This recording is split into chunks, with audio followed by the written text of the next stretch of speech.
நாளைக்கான வீடியோ தாங்க வந்திருக்கு. வீடியோ வந்து சூப்பராக இருந்துச்சு அப்படின்னு தாங்க சொல்லணும். அதாவது காவியாக்கெல்லாம் உண்மையெல்லாம் தெரிஞ்சிருச்சுல. கதிர் வந்து ரோசி கூட தான் இன்னும் பழக்கத்தில் இருக்காரு, பேசிக்கிட்டு இருக்காரு அப்படிங்கிற மாதிரி வந்து எல்லா உண்மையும் காவியாவுக்கு வந்து தெரிஞ்சு போச்சுல. அதை கேட்டவொடனே அவங்க வந்து யாருக்குமே தெரியாமல் வந்து வீட்டை விட்டு குழந்தைய தூக்கிட்டு போயிட்டாங்க அப்படின்னு தாங்க சொல்லணும். அதெல்லாம் பார்க்குறவங்க சேனல் மட்டும் மறக்காமல் லைக் அண்ட் சப்ஸ்கிரைப் மட்டும் பண்ணிடுங்க.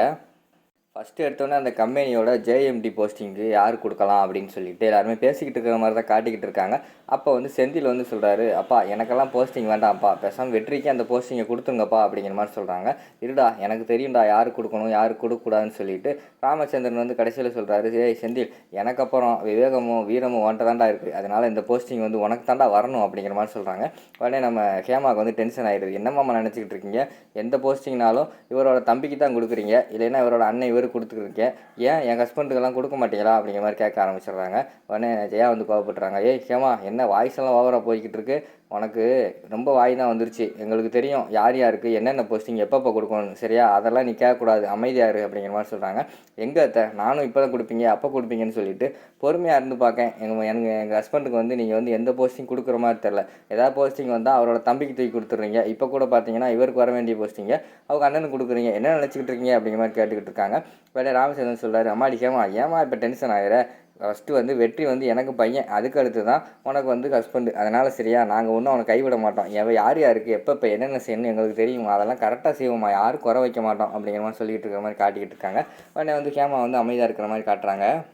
அடுத்து ராமச்சந்திரன் வந்து எல்லாருக்கிட்டையுமே சொல்லுங்கள், இங்கே சொல்கிறாங்க, இங்கே பாருங்கள், நான் வந்து போஸ்டிங்கை வாங்கி கொடுத்துட்டேன்னு சொல்லிட்டு யாருமே யார் மேலே வந்து கோவப்படக்கூடாது, சரியா, எல்லாருமே ஒத்துமையாக இருக்கணும், முக்கியமாக நம்ம வீட்டு மருமகள்லாம் 4 பேரும் ஒத்துமையாக இருக்கணும், சரியா அப்படிங்கிற மாதிரி வந்து ராமச்சந்திரன் சொல்கிற மாதிரி காட்டிக்கிட்டு இருக்காங்க. சரி எல்லோரும் போய் வேலையை பாருங்கன்னு சொன்னோடனே ஹேமா அந்த இடத்துல வந்து விறுவிறுன்னு கோவத்திலே ரூமுக்குள்ளே போகிற மாதிரி காட்டிக்கிட்டு இருக்காங்க. உடனே பின்னாடியே வந்து வெற்றி ஹேமா அப்படின்னு சொல்லிட்டு பின்னாடியே போகிறாங்க. உடனே ரூமுக்குள்ளே போனவொடனே, ஏய் என்ன உனக்கு இப்போ பிரச்சனை, எதுக்கு இப்படி வந்த அப்படிங்கிற மாதிரி கேட்டவொடனே, என்னங்க நீங்கள் நினச்சிக்கிட்டு இருக்கீங்க, நீங்கள் மட்டும் கொஞ்சம் நேரம் வாயை வச்சுட்டு சும்மா இருந்திருந்தா நான் அந்த போஸ்டிங் உங்களுக்கே வாங்கி கொடுத்துருப்பேன், நீங்கள் எதுக்கு எனக்கெல்லாம் போஸ்டிங் வேண்டாம் அண்ணனுக்கே கொடுங்கன்னு சொல்லிக்கிட்டு இருக்கீங்க அப்படிங்கிற மாதிரி வந்து ஹேமா சொல்கிறாங்க. இதில் என்ன இருக்குது, எங்கள் அம்மா யார் கொடுக்குன்னு தோணுதோ அவங்களுக்கு தான் கொடுக்க போகிறாங்க, இதில் என்ன அப்படின்னு சொன்னோன்னே, இல்லைங்க வாய் இல்லாமல் நம்ம ஒன்றும் பழைக்க முடியாது, சரியா அப்படிங்கிற மாதிரி சொல்லிகிட்டு இருக்காங்க. என்னங்கம்மா இப்படி பேசிக்கிட்டு இருக்க, இப்போ நம்மளுக்கு என்ன குறை வச்சுருக்காங்க, காசு எதுவும் குறை வச்சுருக்காங்களா, நல்லா சாப்பிட்றோம் நல்லா தங்குறோம் அப்படிங்கிற மாதிரி சொல்லிகிட்டு இருக்காங்க. என்னங்க நீங்கள் சாப்பிட்டு தூங்குறதா நீங்கள் வந்து ஒரு நல்லதுன்னு நினச்சிக்கிட்டு இருக்கீங்களா, நம்ம கையில் பவர் இருக்கணுங்க, நம்ம பேச்ச 4 பேர் கேட்கணும், நம்ம ஏதாவது கட்டளை போடணும், அதை 4 பேர் செய்யணும், அப்போ தாங்க நம்ம உண்மையான வாழ்க்கையை வாழ்கிறோன்னு அர்த்தம். நீங்கள் என்னடா இப்படி இருக்கீங்களே அப்படிங்கிற மாதிரி சொல்லிகிட்டு இருக்காங்க. சரி ஹேமா இப்போ எதுக்கு நீ கூலாகு, அடுத்து ஏதாவது போஸ்டிங் கொடுத்தாங்கன்னா நானே கேட்டு வாங்கிக்கிறேன், சரியா, நீ இப்போதைக்கு அமைதியாரு அப்படிங்கிற மாதிரி சொல்லிவிட்டு அப்போதைக்கு வந்து சமாதானப்படுத்துகிறாங்க. சரின்னு சொல்லிவிட்டு, சரி போ நான் என் குழந்தைகிட்ட பேச போகிறேன் அப்படின்னு சொல்லிட்டு அவங்க வயிற்றில் வந்து வச்சுக்கிட்டு, அதாவது காதை மாதிரி வச்சுக்கிட்டு, டேய் குட்டி பையா நான் சொல்கிறது கேட்குதா, அப்பா மாதிரி அமைதியாக பொறுமையாக இருக்கணும், உங்கள் அம்மா மாதிரி எதுக்கு எடுத்தாலும் வந்து எரிஞ்சு விழுந்துக்கிட்டு கோவப்பட்டுக்கிட்டு இருக்கக்கூடாது அப்படிங்கிற மாதிரி சொல்லிக்கிட்டு இருக்காங்க. அதை கேட்டவொடனே ஹேமா வந்து சிரிச்சிடுறாங்க. என்னங்கம்மா சிரிக்கிற அப்படிங்கிற மாதிரி சொல்கிறாங்க. எனக்கு பிடிச்ச மாதிரி எங்கள் ஹஸ்பண்ட் இருந்தால் நானும் சிரிப்பேங்க அப்படிங்கிற மாதிரி சொல்லிக்கிட்டு இருக்காங்க. சரி எப்போயுமே சந்தோஷமாக இரு, அதான் நம்ம குழந்தைக்கு நல்லது அப்படிங்கிற மாதிரி சொல்லிவிட்டு அந்த இடத்துல இருந்து வந்து நம்ம வெற்றி வந்து போயிடுறாங்க. அங்கிட்டு பார்த்தா கதிர் ராகினி அதுக்கடுத்து காவியா 3 பேர் இருக்கிற மாதிரி காட்டிக்கிட்டு இருக்காங்க. டேய் காவியா உனக்கு என் மேலே கொஞ்சம் கூட வந்து அக்கறையே இல்லைல்ல, அங்கே பார்த்தேல எங்கள் அண்ணி எப்படி எங்கள் அண்ணனுக்காக எப்படி பேசுனாங்க, ஆனால் என்னோடய போஸ்டிங்கை பிடுங்கி எங்கள் அண்ணன்ட்ட கொடுத்துருக்காங்க, நீ ஒரு வார்த்தை கூட எங்கள் ஹஸ்பண்டுக்காக நீ வந்து பேசவே இல்லை, இதுலேருந்தே தெரியுது உன் மேலே எனக்கு என் மேலே உனக்கு எவ்வளோ நம்பிக்கை இருக்குது அப்படின்னு சொல்லிட்டு அவங்க அமைதியாகவே இருக்காங்க. எனக்கு தெரியும் இதுக்கெல்லாம் காரணம் வந்து அந்த இந்திராவால் தான் என்னோடய பதவியே பறி போயிடுச்சு அப்படிங்கிற மாதிரி சொல்லிட்டு இருக்காங்க.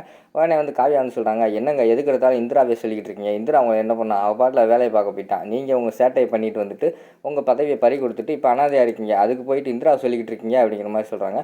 பாத்தியா உங்கள் அக்காவுக்கு உன் தங்கச்சிக்கு ஒன்றுனா உடனே வாயை திறந்துட்டு பேச வர, ஆனால் எனக்கு ஒன்றா நீ பேசவே மாட்டேங்க அப்படின்னு சொல்லிட்டு அந்த இடத்துல இருந்து ஒரு கோவமாக போகிற மாதிரி காட்டிக்கிட்டு இருக்காங்க. இந்த பக்கம் பார்த்தா நம்ம ராகினிக்கு வந்து பயங்கரமான சந்தோஷம், எப்படியோ குடும்பம் இது மாதிரி சீரழிஞ்சு போனால் நமக்கு ரொம்ப சந்தோஷம் தான் அப்படின்னு சொல்லிட்டு அவங்க சந்தோஷமாக இருக்காங்க. இன்னொரு பக்கம் பார்த்தா நம்ம கதிர் தற்செயலாக வந்து ரூமுக்குள்ளே போகிறாங்க. ரூமுக்குள்ளே பார்த்தா காவியாவை காணும், தொட்டில் பார்த்தா குழந்தைங்க காணும், என்ன குழந்தைங்க காணும் காவியாவை காணும்னு சொல்லிட்டு ஃபஸ்ட்டு ரூமுக்குள்ளே தர்றாரு, அவங்க இல்லவே இல்லை. சரின்னு சொல்லிட்டு வீட்டுக்குள்ளே போயிட்டு நடுவில் நின்றுக்கிட்டு காவியா அம்மா எல்லோரும் வாங்க அப்படின்னு சொல்லிட்டு வர வைக்காங்க. எல்லாருமே வந்தோடனே காவியாவை காணும் குழந்தைய காணும் அப்படிங்கிற மாதிரி சொல்கிறாங்க. டே இங்கே தானே வெளியில் எங்கேயாவது வேடிக்கை காட்ட கூட்டு போயிருப்பாளா குழந்தைய அப்படின்னு சொல்லிட்டு ராமச்சந்திரன் சொல்கிறார். சொல்கிறாரு. இல்லைப்பா நான் பார்த்துட்டேன், எல்லா இடத்துலையுமே பார்த்துட்டேன், காணும் அப்படிங்கிற மாதிரி சொல்கிறாங்க. காணுமா, என்னடா சொல்கிறேன் அப்படிங்கிற மாதிரி சொல்லிட்டு, வெற்றி நீ போய் ஃபஸ்ட் இன்னொரு தடவை நல்லா தேடிட்டு வா அப்படிங்கிற மாதிரி சொன்னோடனே அவர் நல்லா தேடுறாரு. அப்பா நானும் பார்த்துட்டேன், காணும் குழந்தைய அப்படி காவியாவையும் காணும் அப்படிங்கிற மாதிரி சொல்கிறாங்க. ஐயோ என்னாச்சு, டேய் கையில் வேறு குழந்தைய வச்சுருந்தாடா அப்படிங்கிற மாதிரி சொல்லிட்டு இருக்காங்க. அந்த நேரத்தில் வந்து கதிர் வந்து சொல்கிறாரு செந்தில்கிட்ட, இப்போ உனக்கு சந்தோஷமா, என்னை பற்றி எல்லாத்தையும் நீ போட்டு கொடுத்து என் குடும்பத்தையே பிரிச்சுட்ட, அதுவும் என் பொண்டாட்டியை வந்து என்னை விட்டு போக வச்சுட்டேன், என் குழந்தைய என்னையும் பிரிச்சுட்டேல அப்படிங்கிற மாதிரி சந்தோஷமா அப்படிங்கிற மாதிரி சொல்லிட்டு இருக்க மாதிரி காட்டுறாங்க. அடுத்துட்டே இங்கே பேசுகிறதுக்கு இப்போ நேரம் இல்லை, உடனே போய் வந்து குழந்தைய தேடுவோம் அப்படின்னு சொல்லிட்டு எல்லாருமே ஒரு பக்கம் போய் குழந்தைய தேடிக்கிட்டு இருக்கிற மாதிரி காட்டிக்கிட்டு இருக்காங்க. அந்த நேரத்தில் வந்து சுபா வந்து இந்திரா கால் பண்ணுறாங்க. இந்திராவுக்கு வந்து ஃபோன் ரீச் ஆகலை. அதுக்கடுத்து இந்திரா வேலையை முடிச்சுட்டு வந்து பார்க்காங்க. என்ன சுபாக்கா இத்தனை ஃபோன் போட்டிருக்காங்க அப்படின்னு சொல்லிட்டு சுபாக்கா கால் பண்ணுறாங்க. சுபா வந்து ஃபோன் ரீச் ஆகலை. காவியா கால் பண்ணால் காவியா ஃபோன் ஆல்ரெடி சுவிட்ச் ஆஃபில் இருக்குது, அதை எடுக்கலை. சரி நம்ம வெற்றி மாமா கால் பண்ணுவோன்னு வெற்றி கால் பண்ணுறாங்க. கால் பண்ணி பார்த்தா வெற்றி வந்து உண்மை சொல்கிறார். இப்படிலாம் நடந்துருச்சுமா, காவியா வந்து வீட்டை விட்டு போயிட்டா, எல்லாருமே தேடிக்கிட்டு இருக்கோம் அப்படிங்கிற மாதிரி சொல்கிறாங்க. என்ன மாமா சொல்கிறீங்க அப்படின்னு கேட்டோடனே, ஆமாம் நீயும் தேடுமா அப்படிங்கிற மாதிரி சொன்னாங்க. சரி மாமா நானும் தேடுறேன், அத்தைக்கிட்ட மட்டும் நான் வந்து காவியாக்காவை தேடுறேன்னு மட்டும் சொல்லிடுங்க அப்படின்னு சொல்லிட்டு இந்திரா ஒரு பக்கம் தேடுறாங்க, இவங்கெல்லாம் ஒரு பக்கம் தேடுறாங்க. கடைசியில் வெற்றிக்கு வந்து களைச்சி போயிடுச்சு. சரி ஹேமா வேறு வாங்கி வயிறுமா வந்து வீட்டில் தனியாக இருக்கா, நம்ம கூட போய் இருந்தால் தான் சரியாக இருக்கும் அப்படின்னு சொல்லிட்டு அவர் வந்து வீட்டுக்கு போகிற மாதிரி காட்டிக்கிட்டு இருக்காங்க. இங்கிட்டு பார்த்தா இந்திரா தேடிக்கிட்டு இருக்காங்க, அங்கிட்டு கதிர் தேடிக்கிட்டு இருக்காங்க. நைட் ஆயிடுச்சு, எல்லாருமே தேடிக்கிட்டு இருக்கிற மாதிரி காட்டுறாங்க. கடைசியில் இந்திரா ஒரு களைப்பாகி ஒரு கோயில்கிட்ட போய் உட்காந்துடுறாங்க. இனிமேல் தேடி இனிமேல் நைட்டில் எப்படி கண்டுபிடிக்க அப்படின்னு சொல்லிட்டு அவங்க இடத்துல உட்காந்துருக்கிற மாதிரி காட்டிக்கிட்டு இருக்காங்க. அதோட பார்த்தீங்கன்னா அந்த எபிசோட வந்து முடிச்சிடுறாங்க.